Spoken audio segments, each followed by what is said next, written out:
देश आजाद हुआ तब हम दुनिया में 6 नंबर की इकोनॉमी, लेकिन इन लोगों ने ऐसा एक हाल करके रखा कि 11 पे पहुंचा दिया।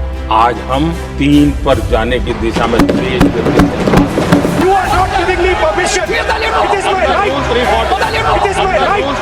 राहुल गांधी जी थोड़ा सुधर गए हो गए, थोड़ा सुधर गए। इसकी जानकारी उनको कहां से प्राप्त हुई, इसके आधार क्या है? That is not the correct word because I am not given permission by anyone. I am leader of opposition.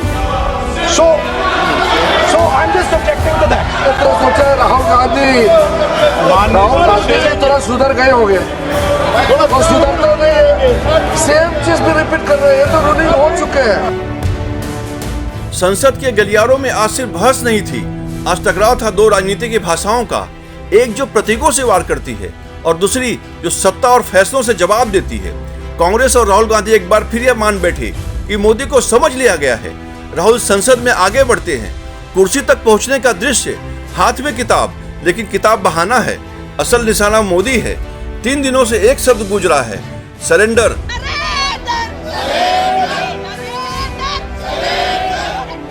Modi शाम 5 बजे लोकसभा में बोलने वाले थे और उससे पहले विपक्ष ने नैरेटिव तैयार कर लिया कि प्रधानमंत्री दबाव में हैं, कि सरकार झुकी है, कि मोदी ने सरेंडर किया है। लेकिन सवाल यही है, क्या हर चुनाव जीतकर सत्ता में लौटना सरेंडर होता है? क्या अनुच्छेद 370 हटाना सरेंडर होता है? क्या सीमा पार जाकर कार्रवाई करना सरेंडर कहलाता है? तो वही ये बिंदु है जहां विपक्ष चूक जाता है। विपक्ष जानता है मोदी को हराना आसान नहीं है, तो रणनीति बदलती है। संसद में मौका खोजना, कैमरे के सामने घेरना और सोशल मीडिया पर ट्रेंड चलाना। प्रियंका गांधी कैमरों के बीच प्रधानमंत्री को घेरने की कोशिश करती है, लेकिन बात उल्टी पड़ जाती है। जो उचित समझो वही करो। एक अनपब्लिश्ड किताब और सवाल विपक्ष पर ही आकर खड़े होते हैं। क्या नैरेटिव अधूरा था? क्या तैयारी अधूरी थी? उधर राहुल इकोसिस्टम सोशल मीडिया पर सक्रिय होता है। एक्स पर लिखा जाता है, मोदी भाग गया।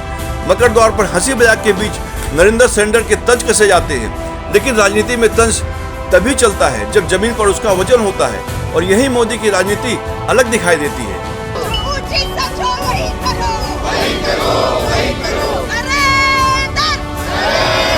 जब संसद में इतिहास के पन्ने खुलते हैं, नेहरू, एडविना, माउंटबेटन और पुरानी किताबों के हवाले आते हैं, तो आज का हमला कल के सवालों में उलझ जाता है। राज्यसभा में प्रधानमंत्री अपने भाषण से बची खुची हवा भी निकाल देते हैं। सीधे, ठोस और राजनीतिक आत्मविश्वास के साथ यह मोदी की राजनीति की कोर इमेज है। आरोपों से नहीं, निर्णयों से जवाब, भावनाओं से नहीं, फैसलों से संदेश। वहीं दूसरी तरफ राहुल का सोशल मीडिया इकोसिस्टम ट्रेंड तो चलाता है, लेकिन भरोसा नहीं बन पाता। वायरल क्लिप बनती है पर नैरेटिव टिकता नहीं। यह पहली बार नहीं है, पहले भी चौकीदार चोर है से लेकर अब सरेंडर तक शब्द बदले, लेकिन नतीजा वही रहा। और इसी बीच सामने आता है नवनीत बिट्टू को धमकाने का मामला, जिसमें विपक्षी कैंपेन की भाषा पर और सवाल खड़े हो जाते हैं। क्या यह राजनीतिक विरोध है या दबाव की राजनीति? मोदी विरोधी कैंपेन में यही सबसे बड़ी कमजोरी उजागर होती है। व्यक्तिगत हमला, लेकिन वैकल्पिक नेतृत्व की तस्वीर नहीं।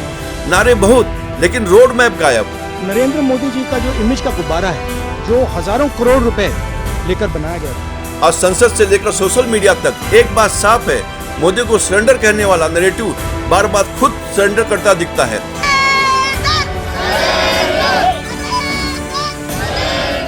क्योंकि मोदी की राजनीति प्रतीकों से नहीं चलती, वो चुनावी जनादेश, सख्त फैसलों और सीधे संवाद से चलती है। और जब तक ये अंतर समझ में नहीं आएगा, तब तक कांग्रेस और राहुल मोदी को समझने की कोशिश करते रहेंगे और मोदी अपनी राजनीति अपनी ही शर्तों पर करते रहेंगे।